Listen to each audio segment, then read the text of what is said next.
আমি যেই আসন থেকে নির্বাচিত হয়েছি সেই আসন থেকে বাংলার ঐতিহাসিক একজন নক্ষত্রের জন্ম হয়েছিল,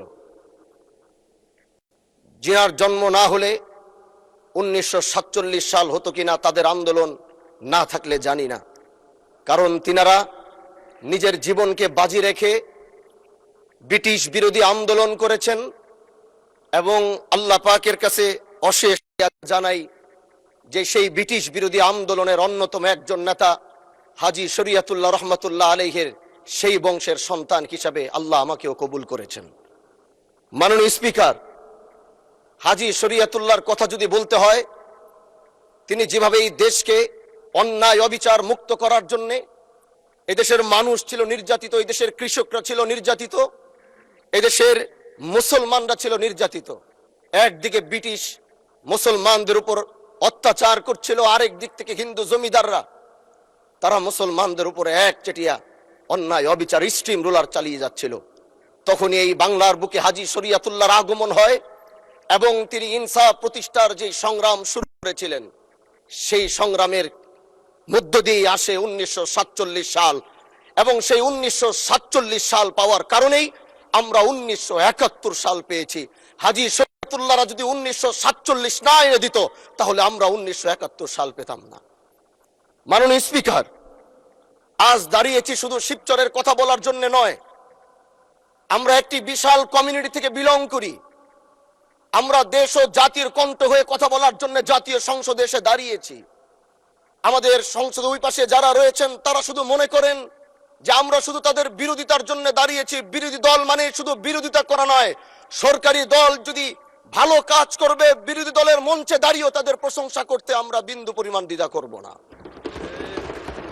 এবং আমরা সরকারি দলের যারা রয়েছেন তাদেরকে ধন্যবাদ জানাবো, কারণ আজ আপনি যেখানে বসেছেন আপনার মাথার উপরে লা ইলাহা ইল্লাল্লাহু মুহাম্মাদুর রাসূলুল্লাহ, অবশ্যই এটা তাদের অবদান, এটা অস্বীকার করার কোনো সুযোগ নাই। আপনার মাথার উপরে যদি আবার তাকাই তাহলে দেখি ওখানে লেখা বিসমিল্লাহির রহমানির রহিম। এই লেখা দেখলে আমাদের ভালো লাগে, এগুলো আমরা ফেরত পেয়েছি। সরকারি দলের প্রশংসা যদি করতে হয় তাহলে আমরা এইভাবে করব। যখন তাদের প্রশংসা করা দরকার আমরা দাঁড়িয়ে প্রশংসা করব, যদি তাদের কোনো ভুল দিকে সেটা দাঁড়িয়েও এই বেঞ্চে থেকে আমরা তাদের প্রতিবাদ করব। এটাই আমাদের কাজ। মাননীয় প্রধান, আজ দাঁড়িয়েছি, হয়তো আমার কথা অনেক লম্বা, আমি জানি না আপনি আমাকে সময় দিবেন কিনা, কিন্তু আমি বলতে চাই মাননীয় স্পিকার, আমরা যেই জায়গা থেকে দাঁড়িয়েছি, বাংলার 30 থেকে 40 লক্ষ উলামায়ে কেরাম আমাদের দিকে তাকিয়ে রয়েছে। কারণ তাদের কণ্ঠ, তাদের সে আওয়াজগুলো আমরা যেন জাতীয় সংসদ থেকে দিতে পারি। তার মধ্যে অন্যতম একটি হলো মা কানা মুহাম্মাদুন আবা আহাদিম মির রিজালিকুম ওয়ালাকির রাসূলুল্লাহি ওয়া খাতামান নাবিয়্যিন ওয়া কানা আল্লাহু বিকুল্লি শাইইন আলিমা। আপনি জানেন নবীর পরে আল্লাহ নবী হচ্ছে আমার ইমানের অংশ, আমার ইমানের পার্ট। তিনাকে ভালোবাসা, তিনার উপর ইমান, এটা আমার ইমানের অংশ। তিনি আমার শেষ নবী, যেটা কোরআন ঘোষণা দিয়েছে। নবীও বলেছে আনা খাতামুন নাবিয়্যিন লা নাবিয়্যা বাদি, আমি শেষ নবী, আমার পরে কোনো নবী আসবে না। কিন্তু মাননীয় স্পিকার, দুঃখের সাথে বলতে হয় বাংলাদেশের এরকম একটি পার্ট রয়েছে, যেই পার্টের এক অংশ মানুষ তারা নবীকে অস্বীকার করে, তারা মুসলমান দাবি করে। এবং এই বিষয়ে অনেকেরই ধারণা আছে, তারা জানে এই আন্দোলন করতে গিয়ে অনেক মুসলমানকে রাস্তায় শহীদ হতে হয়েছে, আন্দোলন করতে হয়েছে। স্বাধীনতার পর থেকে আজও সে আন্দোলন চলছে, কিন্তু আজও পর্যন্ত সেটা পাইনি। আমি মাননীয় প্রধানমন্ত্রীকে বলবো, আপনি বাংলাদেশে একটি ইতিহাস রচনা করে যাবেন। আপনার মাধ্যমে যদি এটা স্বীকৃতি পায়, যারা নবীকে অস্বীকার করে তারা কোনোদিন মুসলমান থাকতে পারে না, এটা আইনের মাধ্যমে, এটা বাংলাদেশের পার্লামেন্ট থেকে ঘোষণা হবে, সেটা আমরা চাই।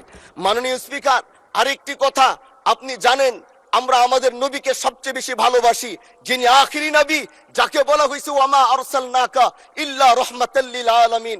আমরা বারবার দেখছি কিছুদিন পর পর কারা যেন কিভাবে এসে আল্লাহ নবীর শানে কটূক্তি করে, নবীকে নিয়ে অশ্লীল ভাষায় গালিগালাজ করে, নবীর শানে কটূক্তি করে। এই আন্দোলন, এই সংগ্রাম করতে গিয়ে আপনিও মাননীয় স্পিকার দেখেছেন রাস্তাঘাটে আন্দোলন করতে গিয়ে কত মানুষ মৃত্যুবরণ করেছে। যদি একবার বাংলাদেশের আইনে, কারণ মুসলমান যদি আমাদের বাংলাদেশে পার্সেন্টেজ অনুযায়ী আমাদের অবশ্যই মুসলমানদের সংখ্যা এই দেশে অনেক বেশি। আমরা তো অন্য কিছু চাচ্ছি না। এই দেশের মানুষ নামাজ না পড়লেও যদি কেউ নবীকে কটূক্তি করে তার কলিজা ছিঁড়ে যায়, সে রাজপথে নেমে যায়। আমি বলবো যারা নবীকে কটূক্তি করে, নবীর নামে গালিগালাজ করে, এদের মৃত্যুদণ্ড, এই আইনটাও যেন বাংলাদেশের এই সংসদ থেকে পাশ করা হয়। মাননীয় স্পিকার, এই কথাগুলো বলতে গিয়ে অনেক কথা হারিয়ে যাচ্ছে। এলাকায় বলেছিলাম যে আমরা ন্যায়ের পক্ষে কথা বলবো, ইনসাফের পক্ষে কথা বলবো। তখন অনেকে হাত ধরে বলেছিল, হামজালা ভাই জাতীয় সংসদে যখন যাবেন একটু বইলেন হাদি হত্যার বিচারটা যেন হয়।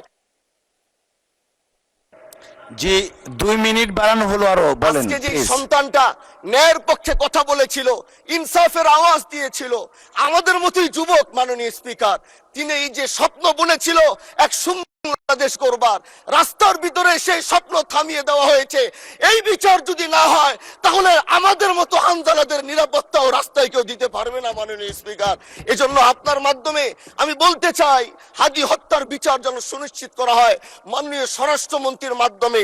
মাননীয় স্পিকার, আর একটি কথা, আমি আর বেশি লম্বা দীর্ঘ আলোচনা করব না। আমার এলাকায় মাদক নিয়ে বড় মুশকিলে আছি, সেই সহযোগিতা আমি পাচ্ছি না। একদিক থেকে আমি নিজে মাদক বিরোধী সংগ্রামে নিজে রাস্তায় নেমে মাদকের বিরুদ্ধে আমি নিজে অভিযান চালিয়েছি। এবার তাদেরকে একদিক থেকে ধরে যখন প্রশাসনের কাছে ইয়াবা সহ গাঁজা সহ দেওয়া হয়, তখন তারা একদিক থেকে আসে কোর্টে চালান করে দেয়। একদিক থেকে গোটা দেশ বলছে এই দেশ মাদক মুক্ত করতে হবে, আরেক দিক থেকে যখন তাদেরকে আমরা কোর্টে চালান করছি, 3 দিন থেকে 4 দিনের মাথায় জামিন নিয়ে এলাকায় এসে আবার মাদক ব্যবসা করছে।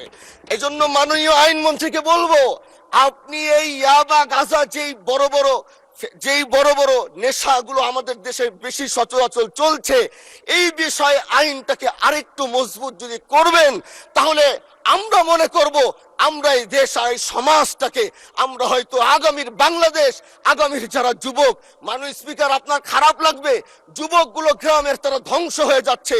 আমাদের চোখের সামনে যখন একজন যুবক ধ্বংস হয়ে যায়, এটা অন্যরা মেনে নিতে পারলেও আমাদের পক্ষে মানা বড় কষ্ট হয়ে যায়। আমরা দেশটাকে বাঁচাতে চাই। আমরা আগামীতে ওরকম কিছু যুবক তৈরি করতে চাই যারা নেশা ধরবে না, তারা পড়াশোনা করবে, তারা দেশের জন্য ফিকির করবে। মাননীয় স্পিকার, আমি সত্যের পক্ষে থাকব, আমি অন্যায়ের বিরুদ্ধে সোচ্চার থাকব, আমি গণমানুষের কণ্ঠ হয়ে করব। আমি এমন। ধন্যবাদ মাননীয় সদস্য, অসংখ্য ধন্যবাদ।